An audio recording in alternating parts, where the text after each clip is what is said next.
will promise you this, that if we have not gotten our troops out by the time I am president, it is the first thing I will do. I will get our troops home. We will bring an end to this war. You can take that to the bank. 15 million Americans are officially unemployed, and U.S. poverty levels have reached a 50-year high. He knows what he wants, don't you, Rocco? Sure. What's that? Tell him, Rocco. Well, I want, He wants more, don't you, Rocco? Yeah, that's it. More. That's right, I want more. Will you ever get enough? Will you, Rocco? Well, I never have. No, I guess I won't. Do you know what you want? Yes, and I had hopes once, but I gave them up. Hopes for what? A world in which there's no place for Johnny Rocco. President, Senator from Vermont is recognized. Mr. President, there is a war going on in this country, and I'm not referring to the war in Iraq or the war in Afghanistan. I'm talking about a war being waged by some of the wealthiest and most powerful people in this country against the working families of the United States of America, against the disappearing and shrinking middle class of our country. The reality is that many of the nation's billionaires are on the warpath. They want more, more, more. Their greed has no end, and apparently there is very little concern for our country or for the people of this country if it gets in the way of the accumulation of more and more wealth and more power.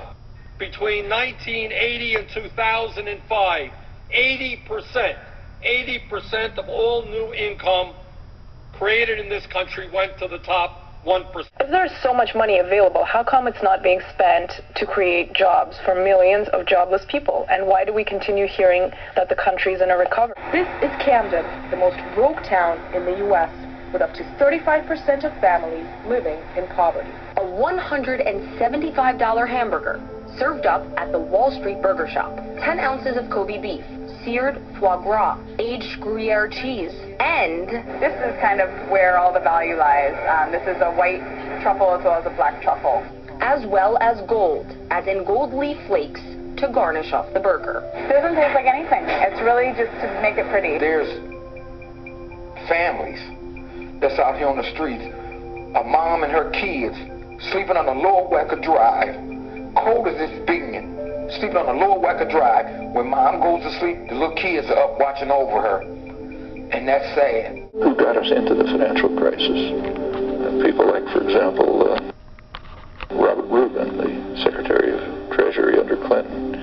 His great achievement, one of his great achievements, was to destroy the New Deal legislation. It's called the Glass-Steagall Act, which protected commercial banks from risky lending. So it ensured that commercial banks would have enough liquidity, and they would be regulated, and therefore you'd be pretty safe when you put your money in a bank.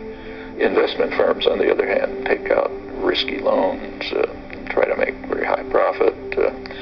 If they get into trouble, they expect the government to come in and bail them out, and so on. The Glass-Steagall Act separated those. Rubin led the way to revoking the Glass-Steagall Act. As soon as he did so, he left the government, became a director of Citigroup, major financial institution, and used the new powers to enable Citigroup to control insurance companies and investment firms and so on, and made plenty of profit from that for a few years until, of course, the whole system collapsed. And Citigroup is now getting tens of billions of dollars of taxpayer money to keep them alive.